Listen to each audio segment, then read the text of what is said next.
तो ये बोर्ड पर आपके सामने एक बहुत ही फेमस कॉन्सेप्चुअल क्वेश्चन दिया गया है जावा का। ये सिर्फ OCA JP में ही नहीं, ये कॉलेज के एग्जाम्स में भी पूछे जाते हैं।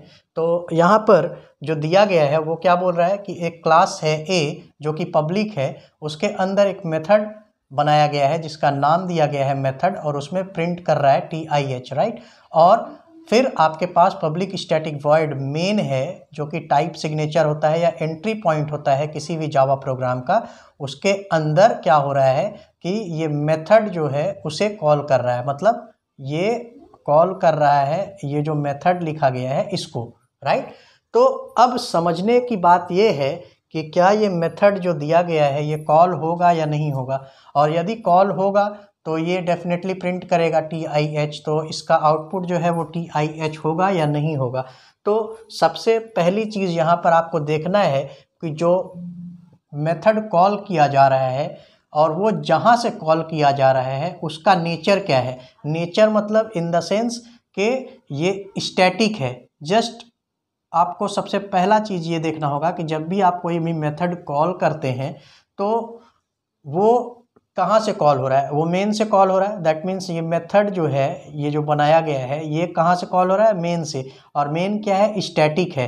बट जिस मेथड को आप कॉल कर रहे हैं वो स्टैटिक नहीं है। दैट मीन्स आप स्टैटिक मेथड के अंदर से एक नॉन स्टैटिक रेफरेंस को कॉल कर रहे हैं जो कि पॉसिबल नहीं है। जावा बोलता है कि यू कैन नॉट मेक, जब आप इसे लिखेंगे जावा में या एक्लिप्स में तो वहाँ आप देखेंगे कंपाइलेशन एरर आएगा जहाँ पर लिखेगा कैन नॉट मेक, इस तरह का कुछ आपको कंपाइलेशन एरर मिलेगा कि can not make static reference to non static method. That means जब भी आप कॉल करना चाहते हैं, मतलब अगर आप स्टैटिक मेथड से इसे कॉल करना चाहते हैं इस मेथड को, तो वो मेथड भी स्टैटिक होना चाहिए, अदरवाइज वो कॉल पॉसिबल नहीं होगा। और आपको एक्लिप्स में ऐसे रेड अंडरलाइंड में आपको कंपाइलेशन एरर दिखाया जाएगा। तो इसका आंसर जो है वो है कंपाइलेशन एरर। और कंपाइलेशन एरर क्या होगा, can not make static reference to non static method, right.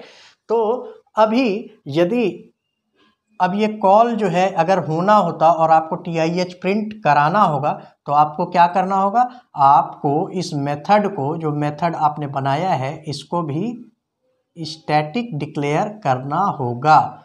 जब आप इसको स्टैटिक डिक्लेयर कर देंगे तो ये मेथड जो है उसको इजीली कॉल कर पाएगा, और जब ये कॉल कर पाएगा तो क्या प्रिंट करेगा, वो TIH प्रिंट कर देगा। बट इन दिस केस क्योंकि आपने स्टैटिक नहीं डिक्लेयर किया है इस मेथड को, that means it is going to give you the compilation error can not make static reference to non static method. और यही सेम चीज आपको सिर्फ मेथड में ही नहीं, आपको वेरिएबल के कॉल में भी ध्यान रखना है, ठीक है। तो ये हो गया कॉन्सेप्ट क्लियर। यदि आपको ये वीडियो इन्फॉर्मेटिव लगा और आप इसी तरह की और जानकारी चाहते हैं तो प्लीज़ हमारे चैनल को सब्सक्राइब कीजिए ताकि आपको और भी इस तरह के वीडियोस जो हैं फ्यूचर में मिलते रहें। धन्यवाद।